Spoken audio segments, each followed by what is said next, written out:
Okay, welcome back to another episode of Paul's Home Garage. It's May the 6th, Saturday. Just got my truck back yesterday from the media blaster.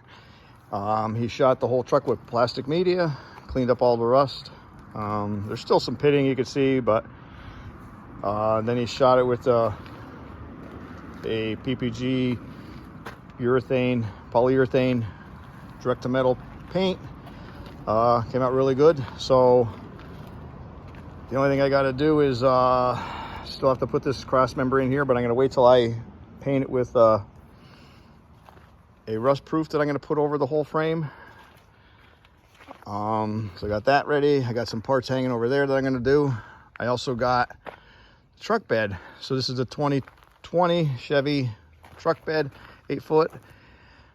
Just hosed it down. Actually used a pressure washer to wash it. Took all the plastic fenders off it and different things, but if you look real close, like right here, pretty cheap, that Chevy's paint actually comes right off. So the pressure washer washed the paint off on that. I guess that's that e-coating underneath there. So of course that's not accessible when the truck is on the behind the body, so that does not get seen. But I wanted to put a coating of rust proof on it and clean it up with the pressure washer, and you got to be careful because it lifts the paint off. Nice job, Chevy. So it's all ready to go. Super cheap and super, just pretty pathetic how cheap the box is. And but hey, I guess that's just the way it is now.